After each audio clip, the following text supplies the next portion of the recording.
কি সেটা? ছোট সিদ্ধান্ত হলো বন্ধুর পাল্লায় পড়ে কিউরিসিটি থেকে সিগারেট পান করা শুরু করা। ধূমপানকে অনেকে মাদকের মধ্যে অন্তর্ভুক্ত করতে চান না, কিন্তু ধূমপানই মাদকের প্রথম ধাপ। এবং এটা শুরু হয় বন্ধুবান্ধবের পাল্লায় পড়ে কিউরিসিটি থেকে ধূমপান শুরু করে।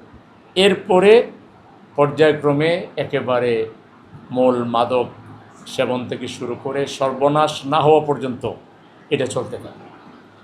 আমরা মনে করি যে এখানে আমাদেরকে অনেক বেশি দরদি হইতে হবে।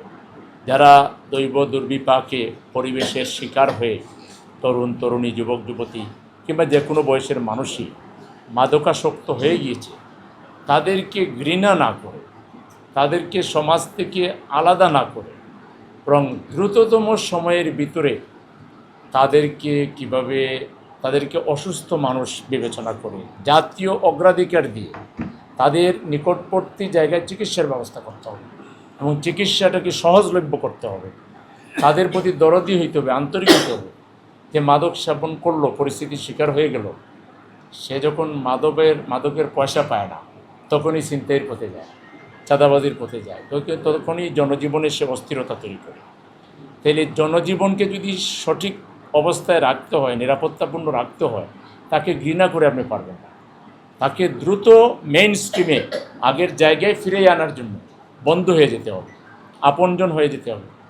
এবং তার চিকিৎসা কীভাবে সহজলভ্য করা যায়। আজকে চিকিৎসাও কিন্তু অনেক এক্সপেন্সিভ, আবার সহজে পাওয়া যায় না। এই ধরনের স্পেশালাইজড কোনো অ্যারেঞ্জমেন্ট আমাদের দেশে ব্যাপক ভিত্তিক নাই, যেগুলো আছে এক্সপেন্সিভ।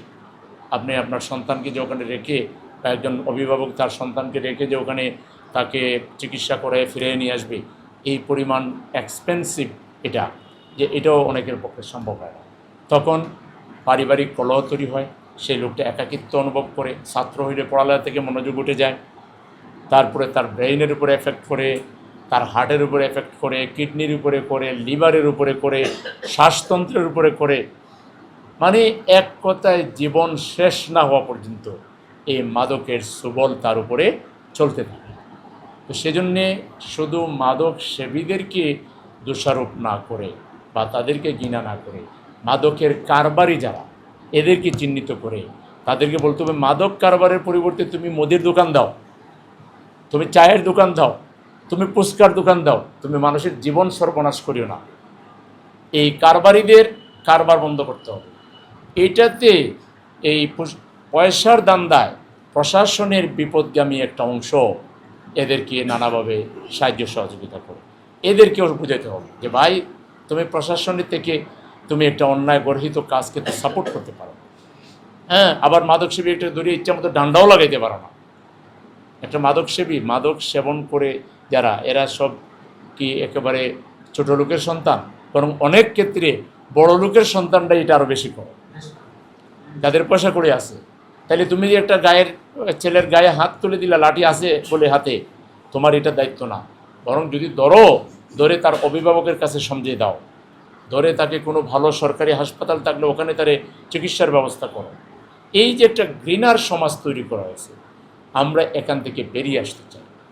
আমরা সরকারকে বলবো, সীমান্তে আপনারা মজবুতভাবে পাহারাদারির ব্যবস্থা করুন, আলাদা মাদক ঠেকাবার জন্য আলাদা আপনারা গ্রুপ তৈরি করুন।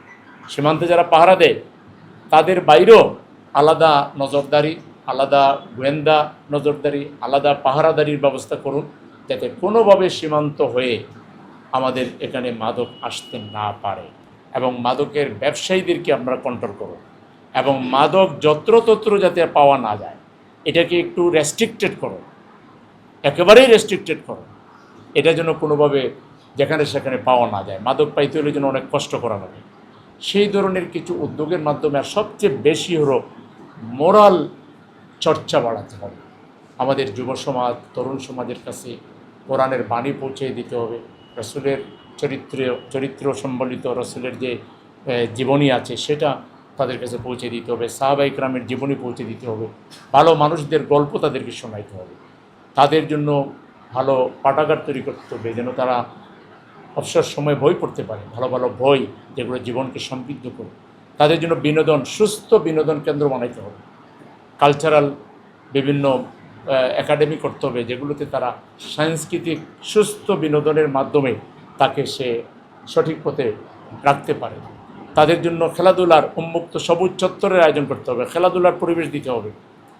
বহুমুখী আয়োজনের মাধ্যমে আমরা যাতে আমাদের এই দেশের সম্পদ তরুণ তরুণী, যুবক যুবতী এবং সব শ্রেণীর পেশার মানুষদেরকে আমরা যেন সঠিক পথে ফিরিয়ে নিয়ে আসতে পারি, সেজন্য ভালোবাসার মন নিয়ে, ঘৃণার মন নিয়ে কেউ এখানে যারা এসেছেন কেউ কাউকে ঘৃণা করবেন না। হাদিসে আছে পাপকে ঘৃণা করো, পাপীকে নয়। আমরা মূলত 4 দিন ব্যাপী যে অ্যাওয়ারনেস প্রোগ্রাম নিয়েছি, সেই প্রোগ্রামে মিডিয়ার বন্ধুদের সহযোগিতা চাই, আমরা প্রশাসনের সহযোগিতা চাই, এবং আমরা তরুণ যুবকদেরকে যারা মাদক সেবন করে না তাদেরকে বলবো এই 4 দিন আমাদের সাথে থেকে স্বেচ্ছাসেবী হয়ে আপনারা মাদক বিরোধী গণসচেতনতা তৈরিতে সবাই ভূমিকা রাখবেন। এই প্রত্যাশা ব্যক্ত করে 4 দিনব্যাপী কর্মসূচি পালনে নগরবাসীর সহযোগিতা চাচ্ছি এবং প্রশাসনের সহযোগিতা চাচ্ছি। আমরা সবাই মিলে মাদকের বিরুদ্ধে এমন এক গণসচেতনতা তৈরি করব যে নতুন করে আর কেউ মাদক সেবী হবে না, এবং যারা হয়ে গেছে তাদেরকে রক্ষায় আমরা এগিয়ে আসবো। আল্লাহ আমাদের সবার জন্য সহায় হন।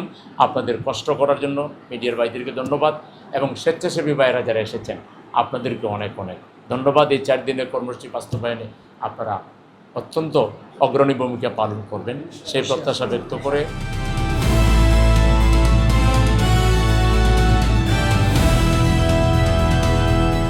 দিনাজপুর টিভি, মানুষের জীবনের কথা বলে।